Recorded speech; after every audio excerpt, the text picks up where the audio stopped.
Bonjour, dans cette vidéo-là, je vais vous montrer comment utiliser les fronts montants, fronts descendants. Donc, lorsqu'on parle de front montant, c'est une variable qui va passer de 0 à 1. Puis lorsqu'on parlait de front descendant, c'est une variable qui va passer de 1 à 0. Donc, on va utiliser les fronts montants, entre autres, si on a un bouton euh, sur un équipement pour démarrer un cycle. Donc, s'il n'y a pas de front montant, si le bouton est à on, euh, le cycle il risque de partir tout seul. Tandis que si on utilise un front montant, on va vraiment avoir besoin d'une action de l'opérateur pour passer de 0 à 1.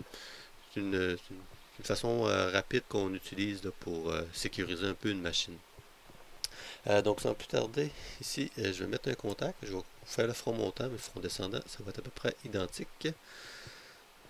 Donc ici je vais mettre une variable d'entrée encore une fois.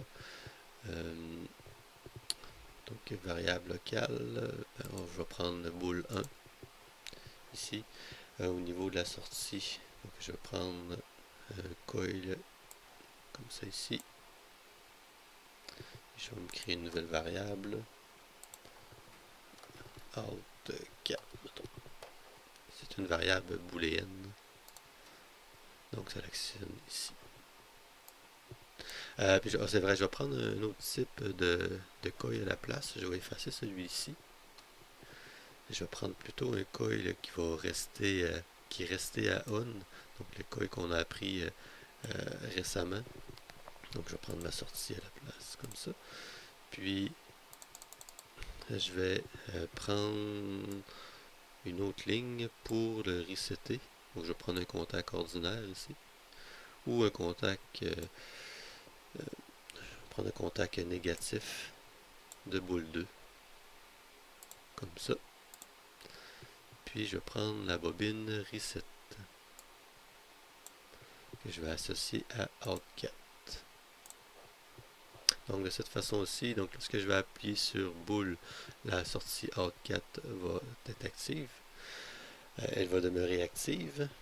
Puis lorsque je vais appuyer puis ensuite relâcher boule 2, c'est le relâchement qui va faire resetter l'Out4. Donc on va faire le transfert. Donc moi je vais comme ça ici, charger l'automate. Donc le programme maintenant est téléchargé dans l'automate. Donc on va regarder le fonctionnement. Donc je vais activer la variable boule 1. Ça active la bobine Out4. Je vais la laisser à on. Je vais actionner ici boule 2.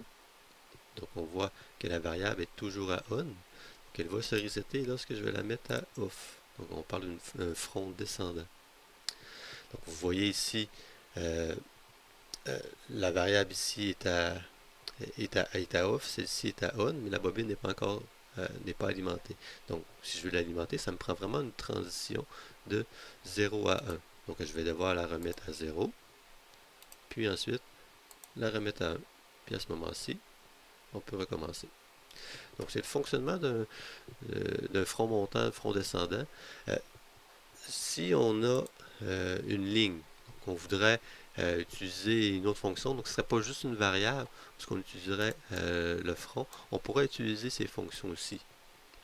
Donc avec ces fonctions aussi, on pourrait mettre plusieurs items avant la ligne, puis il utiliserait le front de ce qui est à l'entrée.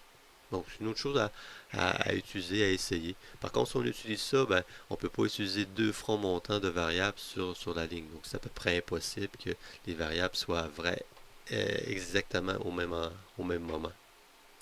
Donc, c'était une petite expérimentation sur les fronts montants.